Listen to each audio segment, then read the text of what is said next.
All right, so turn to Judges 18. For those of you who have been in the study for the last 17 chapters, welcome back. For those of you who are just joining, you missed a lot of killing and blood and weird stuff and sinfulness and idolatry. So you missed a lot. And so for the next couple weeks, we're going to finish up Judges. We're going to dive back into the cesspool after you just had a wonderful Christmas of joy and happiness and peace. Now we're going to dive right back into this. But the next few chapters, yeah, we can't just stop. We got it. These are important chapters. Which, by the way, I feel led after this to do a study on the book of Acts. Have you ever studied Acts in the New Testament? 2025, really believe in God for vision and discipleship and prayer and God to move. And that's what Acts is about. Acts is about, yay, God. Look what, really it could be called the Acts of the Holy Spirit, because this is what the church is to look like. So that's going to be an exciting study. But, Judges, as bad as Judges appears, it is a book of God's grace. That's what we've seen. How God in his grace, he has rescued his people. He's got a plan for his people. Judges, to review, this is what life looks like when God is kicked out of society. This is what life looks like when God is not king. By the way, there was a whole bunch of, let me make sure we record. Okay. There was about 6 or 7 videos of the lessons that weren't up on YouTube. And so I think they're all uploaded now. So if you want to catch up and go through them, they're on the church YouTube. By the way, yeah, church YouTube channel, Kersey Community Church, all the playlists, all the sermons, all of Pastor Scott's Bible studies, his Sunday schools, and our Wednesday nights. So you got a whole library there of learning. But if you remember the cycle, disobedience, discipline, despair, deliverance.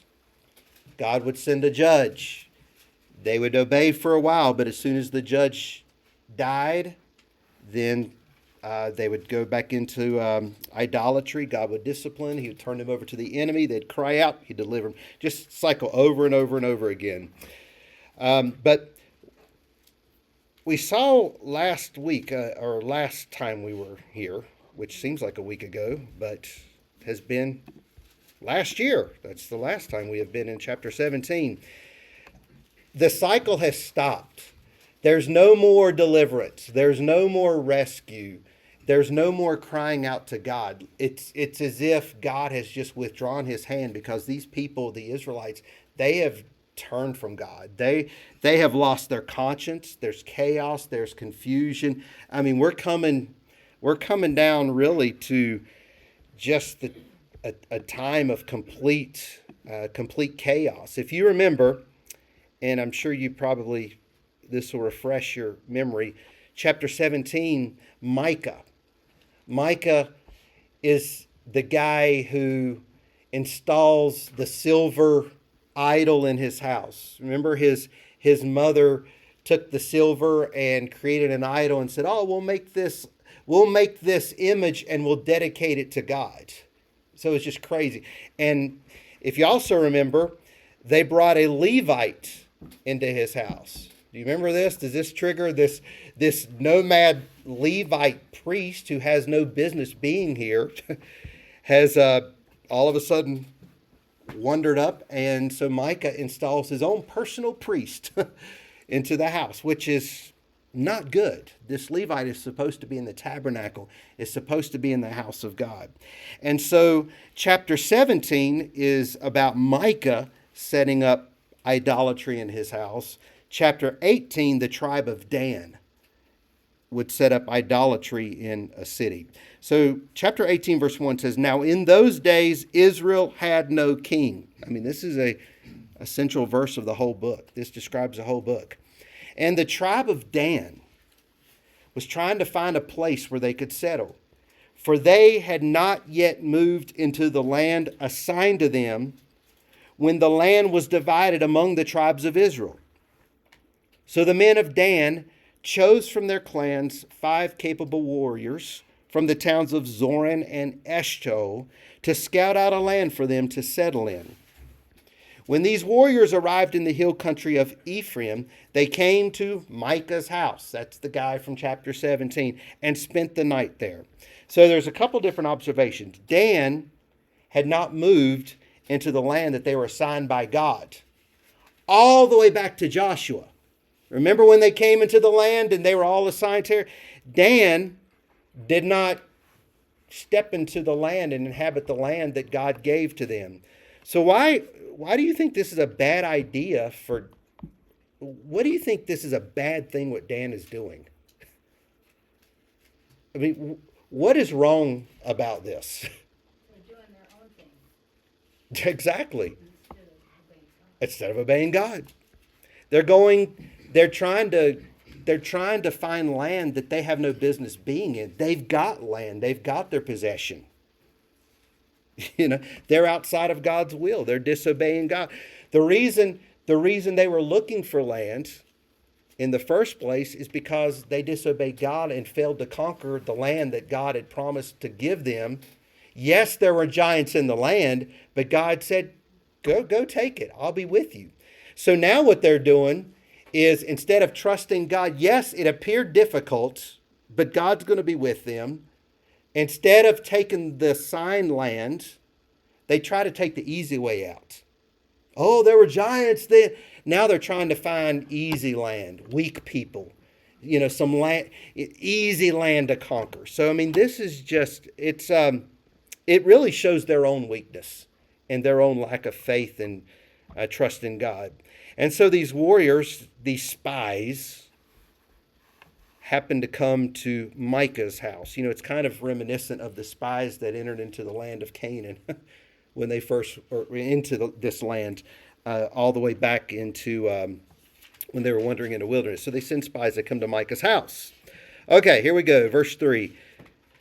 While at Micah's house, they recognized the young Levite's accent. I guess if you're a Levite, you're supposed to have a different accent. So they went over and asked him, "Who brought you here? What are you doing in this place? Why are you here?" He told them about his agreement with Micah and that he had been hired as Micah's personal priest. That's just funny. Then they said, "Ask God whether or not our journey will be successful." And then this priest says, "Go in peace." The priest replied, "For the Lord is watching over your journey." And this is messed up. Why do you think these spies were surprised to find this Levite in Micah's home? They noticed the accent. What? Yeah, all the idols. Yeah. Supposed to be at the temple. He's supposed to be at the temple. Yeah. It's like, wait. Okay, you're. I don't know. It kind of threw me off with the accent. You're Levites and priests talk a certain way. Kind of like preachers are supposed to talk a certain way. What are you doing here? That's kind of what's going on. They're like, what is this guy doing here? You're a priest. You're supposed to be in the house of God, not in a person's home. Especially when he says, "I'm his personal priest." Now, if you caught this, once they find out he's Micah's personal priest, they ask this priest for guidance. And this priest, "Go in peace. For the Lord is watching over your journey." I mean, do you think the Lord is really watching over their journey? To me, this is kind of like a case of the blind leading the blind. I mean, this guy has no credibility. I mean, they think he's some prophet or whatever. He's just blabbering stuff. He has no prophetic insight. He's really not acting as a true Levite. Wonder if he got his credentials on the internet. Well, I'll tell you what I thought about. Talk about internet. I thought about like these televangelist type guys, where they're on TV and there's somebody watching. The Lord says, send me $100 and the Lord's going to prosper you with this or that or the other. I mean, it's like a false prophet. That's what this guy, go in peace. The Lord is watching. No, he's not. No, he's not. And so it's complete chaos. Nothing makes sense. From 18, 19, and 20, nothing makes sense. Especially, these are God's people. They're disobeying God. They're disobeying God. The Danites, they're not to take new land. They need to take the land that God already promised them. So anyways, those 5 men, verse 7, went on to the town of Laish, where they noticed the people living carefree lives, like the Sidonians. They were peaceful and secure. These are the kind of people they want to take. These just weak people that have no defense, just living carefree lives. They were also wealthy because their land was fertile. Yes, God's going to give us this. This is the land we need. And they lived a great distance from Sidon and had no allies nearby. When the men returned to Zorah and Eshtaol, their relatives asked them, what did you find? The men replied, come on, let's attack them. We have seen the land, and it is very good. What are you waiting for? Don't hesitate to go and take possession of it. Verse 10, when you get there, you will find the people living carefree lives. God has given us a spacious and fertile land, lacking in nothing.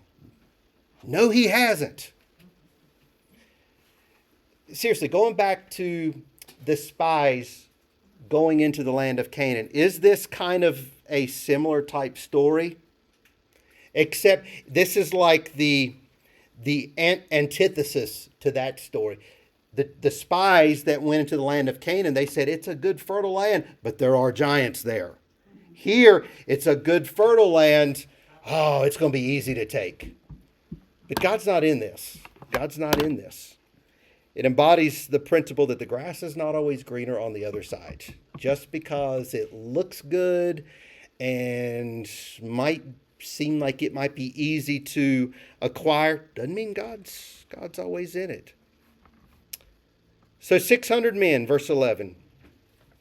600 men from the tribe of Dan, armed with weapons of war, set out from Zorah and Eshtaol.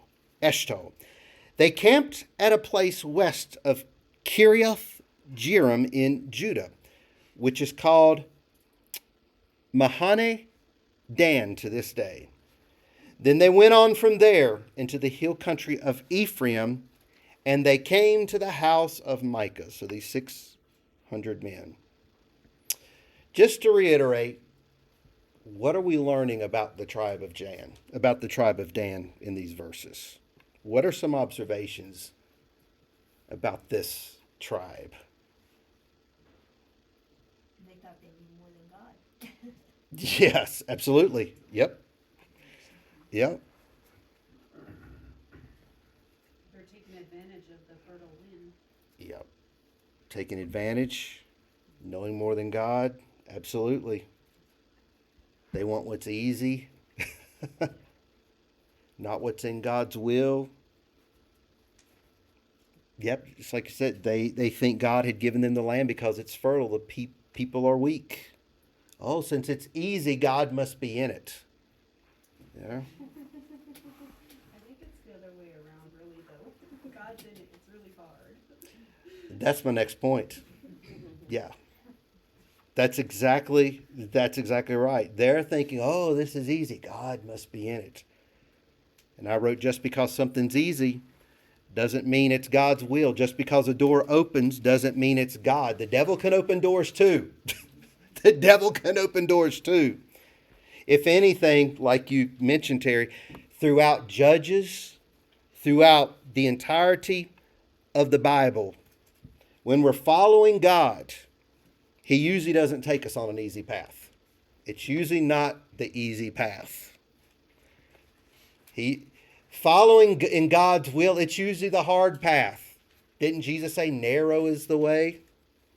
He usually takes us on paths that are too big for us to handle in our own strength. Because ultimately, God's will is about trusting God. It really has to be impossible for God to get the glory. Because if it's simple, then we would take the glory for ourselves, right?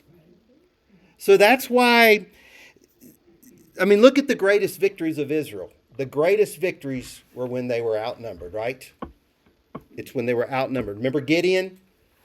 They were too big with the thousands. God had to dwindle them down to 300 to show that only God can bring the victory. He had to make it impossible for them to defeat the enemy on their own. They had to trust in God. They had to trust in God. So, I mean, this is a sermon in itself. This is a sermon in itself. Yep, they were definitely 100% out of God's will. They were trusting in their own ability to take this land. So look what it says, verse 14. Then the men who had scouted out the land around Laish explained to the others, these buildings contain a sacred ephod, as well as some household idols, a carved image, and a cast idol. What do you think you should do? Then the 5 men turned off the road, went over to Micah's house where the young Levite lived, and greeted him kindly. As the 600 armed warriors from the tribe of Dan stood at the entrance of the gate, the 5 scouts entered the shrine and removed the carved image and sacred ephod. We learned a few weeks ago the ephod, that was what the priests were to wear when they went into the Holy of Holies. So, I mean, they're messing up with some dangerous stuff here. They removed the household idols and the cast idol that Micah's mother made to dedicate to God. Meanwhile, the priest was standing at the gate with the 600 armed warriors. When the priest saw the men carrying all the sacred objects out of Micah's shrine, he said, "What are you doing?" So they said, "Be quiet and come with us. Be a father and priest to all of us." That's what Micah said in chapter, in chapter 17. Micah said, "Be a priest to us," to me. But they said here, be a father and priest to us. Isn't it better to be a priest for an entire tribe and clan of Israel than for the household of just one man? And verse 20 says, the young priest was quite happy to go with him. So he took along the sacred ephod, the household idols, and the carved image. So chapter 17, we saw Micah wanted the Levite to be a father and a priest to him. The Levite accepted. Here in chapter 18, the Danites wanted him to be the father and priest to their whole tribe, and he went with them. I think by now we can figure out this Levite is not in it to serve God. This Levite is in it for himself. It's like he's just trying to climb the corporate ladder. Every place he gets, oh, I'm just adding this to my resume, so I can move up the ladder. He's in it for himself, not for God. He's in it for the money. He's in it for the best opportunity. Whoever pays him the most, that's where he's going. Before he was the priest to one family, now he gets to be the priest to the whole tribe. I mean, if you think about it, this priest and the Danites, they deserve each other. They're both jacked up. I mean, they deserve to go in their own little clan, their own little tribe, and do whatever they're going to do. They're both out of God's will. They both went to a place they shouldn't go to. The Levites should not be there. The Danites should not be there, right? They're both looking for greener pastures. They're both self-seeking, self-focused. What's in it for me? And it's not going to turn out well for them. But if you stop and you insert yourself into the story, this is us too. This is how we are. This is how we are. Looking for greener pastures, stepping out of God's will, thinking we can do our own thing, go our own way. We're self-serving. We're self-focused. What can I get out of it? What's in it for me? Right? Isn't that human nature? Isn't that how we are? So it says in verse 21, they turned and started on their way again. placing their children, livestock, and possessions in front of them. When the people from the tribe of Dan were quite a distance from Micah's house, the people who lived near Micah came chasing after them. They were shouting as they caught up with them. The men of Dan turned around and said to Micah, "What's the matter? Why have you called these men together and chased after us like this?" "What do you mean, what's the matter?" Micah replied. "You've taken away all the gods I have made and my priest, and I have nothing left."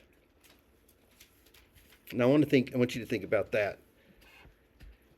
Micah thinks he's lost everything now. You've taken the idols, you've taken my priest, you've taken this, you've taken that. I have nothing left.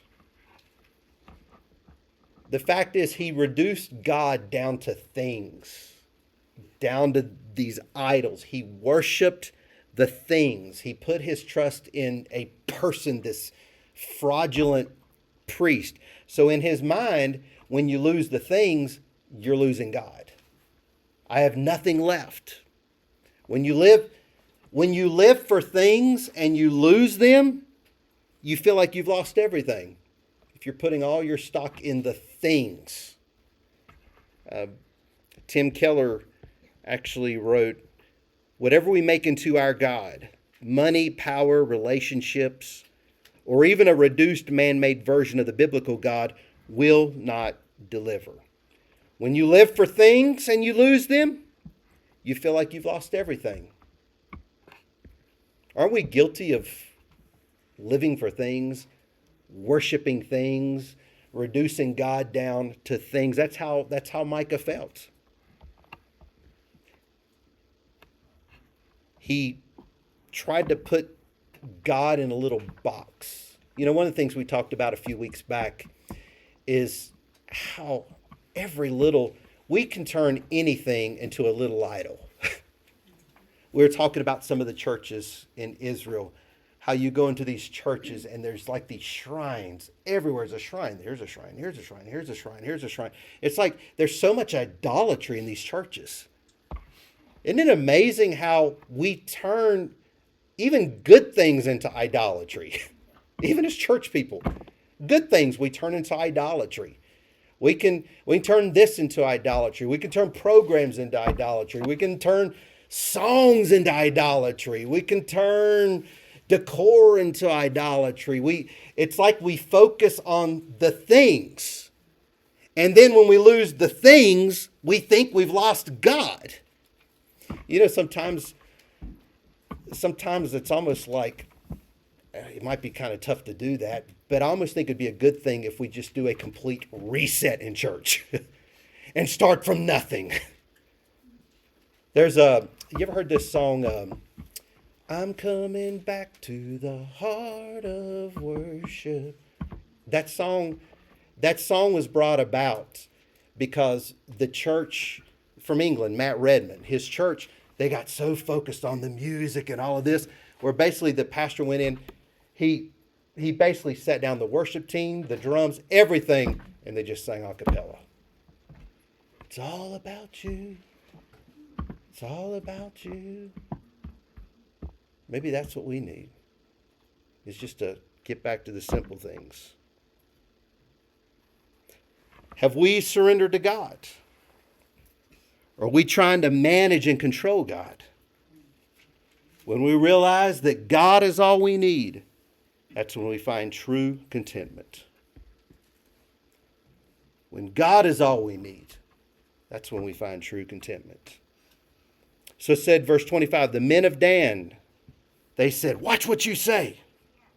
There are some short-tempered men around here who might get angry and kill you and your family." So the men of Dan continued on their way. When Micah saw that there were too many of them for him to attack, he turned around and went home. Then, with Micah's idols and his priests, the men of Dan came to the town of Laish, whose people were peaceful and secure. They attacked with swords, burned the town to the ground. There was no one to rescue the people, for they lived a great distance from Sidon and had no allies nearby. This happened in the valley near Beth Rehob. Then the people of the tribe of Dan rebuilt the town and lived there. They renamed the town Dan after their ancestor, Israel's son, but it had originally been called Laish. Now here's what's important to note. They might have renamed it Dan, but God never recognized it as a territory of Dan. They might have called it Dan, but in God's eyes, this is not Dan. It's still Laish, because God did not give them this land as their inheritance. And so they're still living. They might think they have their own little territory, but they're still living outside of the blessing and the promise of God. Verse 30, then they set up the carved image. Okay, now check this out. This is their, it's all going to come to light. And you're going to be like, oh, y'all ready? You ready to go? Okay. They set up the carved image and they appointed Jonathan, son of Gershom, son of Moses. Now, this doesn't mean it's Moses' grandson. We're talking generations, but they're showing the origin here. Jonathan, son of Gershom, son of Moses, as their priest. This family continued as priests for the tribe of Dan until the exile. The exile is the Persian exile, which would be 450 years later. But notice this mysterious Levite priest. Who is this mysterious Levite fraud who was at Micah's house and has now been installed? Gershom.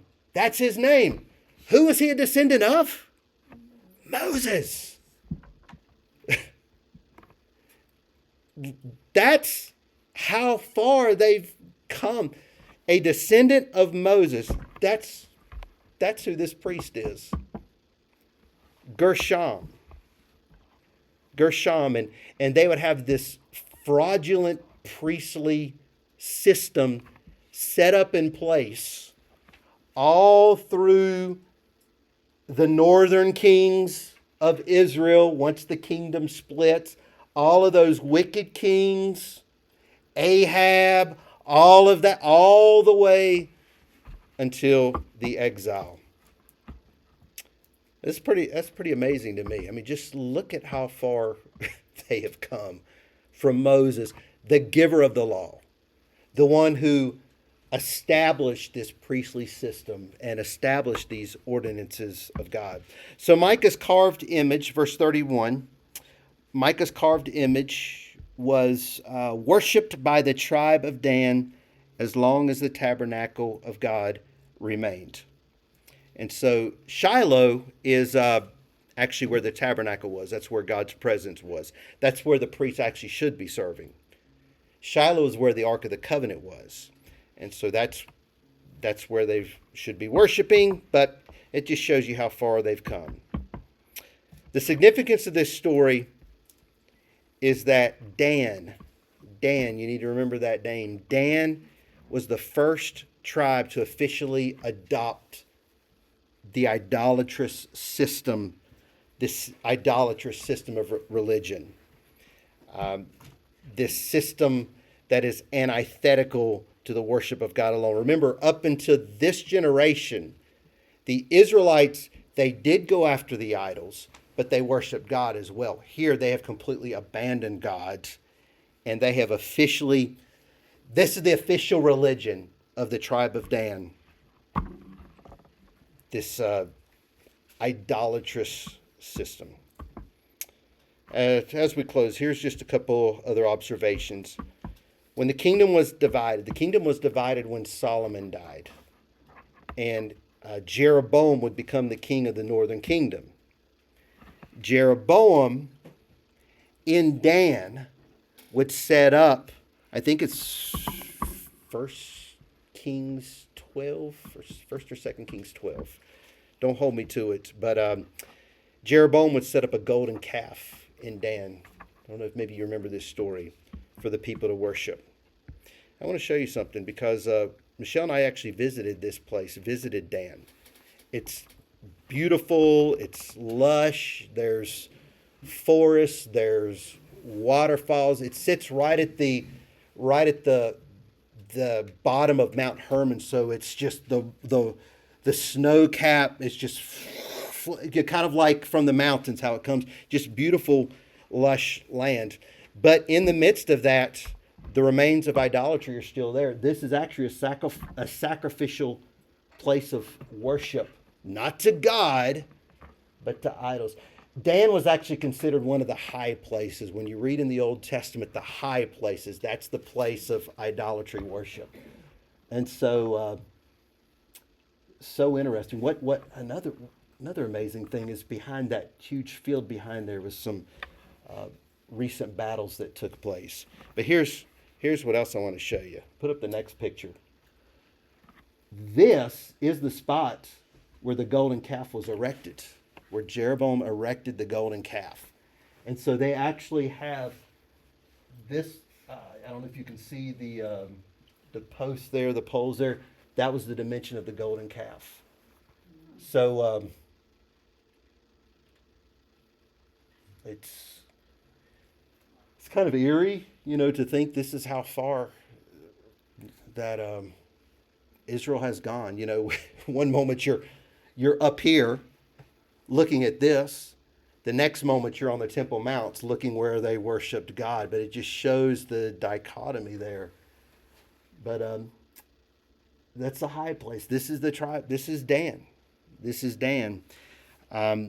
What's interesting, another thing that's interesting, Dan was one of the first tribes that was taken captive. So you can't set that up and not reap the consequences. God allowed Dan to be taken first into exile. Here's another important point about Dan. Revelation chapter 7 speaks of the 144,000 Jewish evangelists that will be unleashed during the tribulation period, and they will be proclaiming Jesus. They will be ushering in the Lord, the Christ. Dan is not mentioned as part of the clan that will bring forth the representatives. So it just goes to show you cannot do that and get away with it. So it's just a tragedy of willfully rejecting God. I don't know what God's plan is. I don't know everything that's going to happen in the future. I really don't, even in regards to Israel and all of that. We've already talked about that. But there is a consequence for worshiping graven images. There is a consequence. So here's the application. Number one, there's 3 points of application. They set up a worship system that was convenient for them, but not honoring to God. It was convenient. They wanted an easy way. They, see if this will go right back in.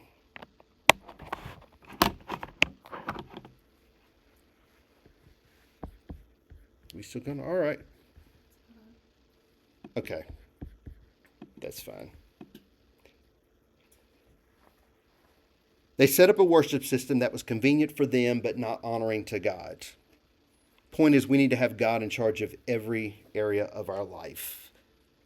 Are we worshiping out of convenience or out of devotion?